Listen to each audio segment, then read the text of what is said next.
Hello, dear students. Good morning. Today we are going to take a pledge. Before starting our work, now let's start pledge.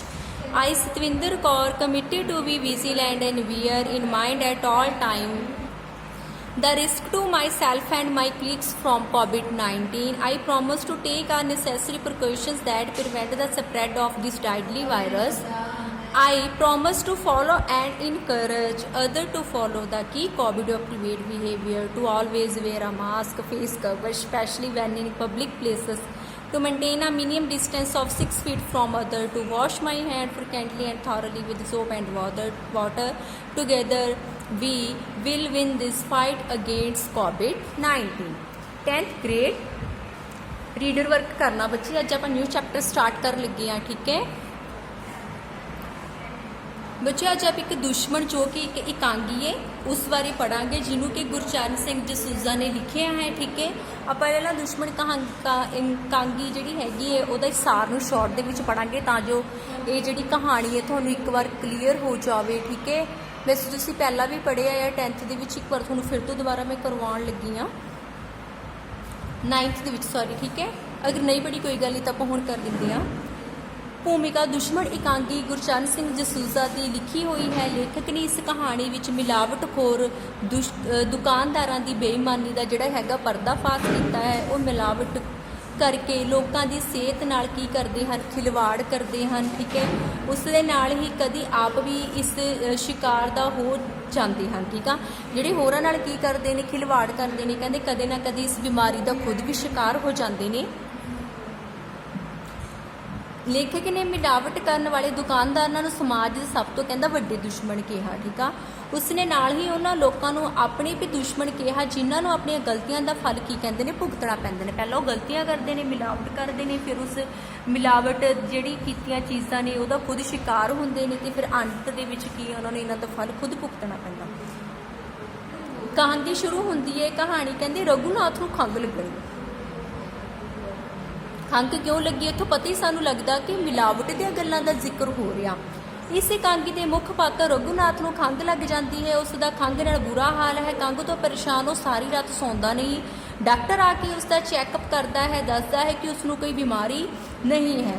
उसका जरा गला खराब है जिसका कारण कोई माड़ी चीज़ खाण नाल होया है, ठीक है। कोई माड़ी चीज़ खाधी है तो उहदे नाल कहंदी उहनूं खंघ की बीमारी हुई है, बट कोई बीमारी नहीं हैगी, एक नॉर्मल है। रघुनाथ जल्दी ठीक हो के दुकान पर जाना चाहता है पर डॉक्टर उसनूं आराम करने कहता है क्योंकि उसका काम आटे दाणे का होने करके सुक्का आटा टुट के उसनूं की आ खंघ वधावेगा। कहते उसका जिहड़ा काम है की है आटे दाणे का, जिद्दां कि चक्की वगैरह का काम करना, तो इस करके उन्होंने मना किया गया कि तू डस्ट वाला या कोई भी इदां दा काम नहीं करना जिहदे नाल तेरी खंघ दोबारा तो वधे। डॉक्टर उसकी पत्नी नूं कहता है कि उसनूं साबूदाने दे नाल दुध भी देवे। डॉक्टर उसदे टीका ला के अपनी फीस की करता है लैके चला जाता है, ठीक है। नैक्सट है रघुनाथ की साली बिमला का आना। फिर नैक्सट की हुंदा जिहड़ा रघुनाथ आ जिन्हों कि खंघ की प्रॉब्लम थोड़ी चल रही है, उसकी साली आउंदी है बिमला।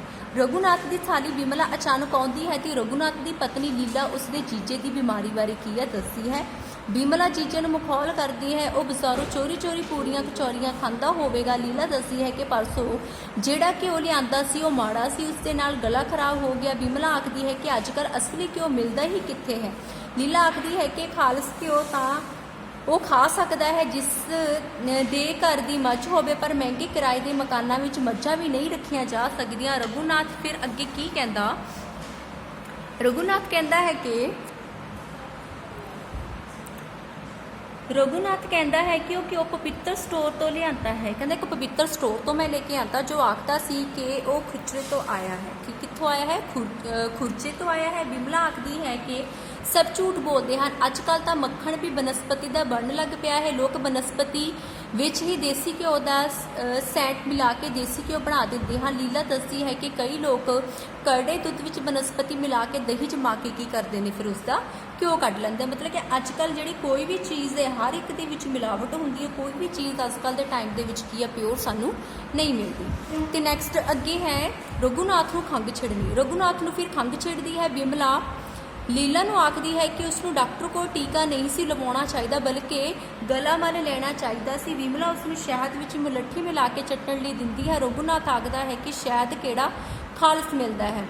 ਉਹਨੇ ਕਿਹਾ ਕਹਿੰਦਾ ਜਦ ਬਾਕੀ ਚੀਜ਼ਾਂ ਮਿਲਾਵਟ ਦੇ ਵਿੱਚ ਮਿਲਦੀਆਂ ਨੇ, ਜਿਹੜਾ ਤੁਸੀਂ ਸ਼ਹਿਦ ਲੈ ਕੇ ਆਏ ਹੋ ਇਹ ਕਿਹੜਾ ਪਿਓਰ ਆ, ਜਿਹੜਾ ਤੁਸੀਂ ਮੈਨੂੰ ਮੁਲੱਠੀ ਦੇ ਵਿੱਚ ਪਾ ਕੇ ਦਿੱਤਾ ਇਹ ਵੀ ਖਾਲਸ ਹੈ, ਭਾਵ ਕਿ ਇਹਦੇ ਵਿੱਚ ਵੀ ਥੋੜ੍ਹੀ ਬਹੁਤੀ ਮਿਲਾਵਟ ਜ਼ਰੂਰ ਹੋਵੇਗੀ।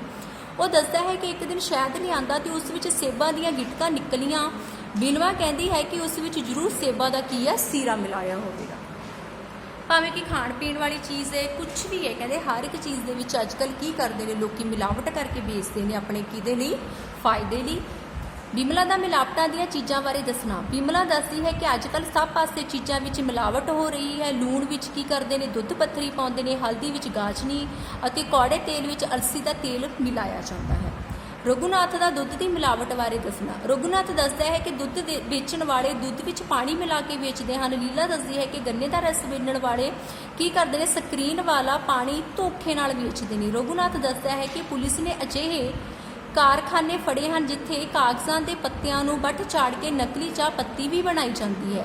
ਬਿਮਲਾ ਆਖਦੀ ਹੈ ਕਿ ਦਵਾਈਆਂ ਦੀ ਨਕਲੀ ਹੀ, ਅੱਜ ਕੱਲ੍ਹ ਦਵਾਈਆਂ ਵੀ ਜਿਹੜੀਆਂ ਨਵੀਆਂ ਉਹ ਵੀ ਨਕਲੀਆਂ ਮਿਲਦੀਆਂ ਨੇ।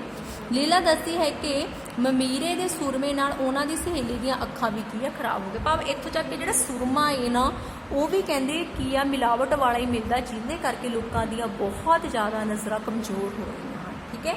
ਨੈਕਸਟ ਹੈ ਮਿਲਾਵਟਖੋਰ ਦੇਸ਼ ਦੇ ਦੁਸ਼ਮਣ। ਕਹਿੰਦੇ ਜਿਹੜੇ ਮਿਲਾਵਟਖੋਰ ਹੁੰਦੇ ਨੇ ਲੋਕਾਂ ਦੀਆਂ ਸਿਹਤਾਂ ਦੇ ਨਾਲ ਕੀ ਕਰਦੇ ਨੇ, ਖਿਲਵਾੜ ਕਰਦੇ ਨੇ, ਉਹੀ ਅਸਲੀ ਸਾਡੇ ਦੇਸ਼ ਦੇ ਕੀ ਹੁੰਦੇ ਨੇ, ਦੁਸ਼ਮਣ ਹੁੰਦੇ ਨੇ।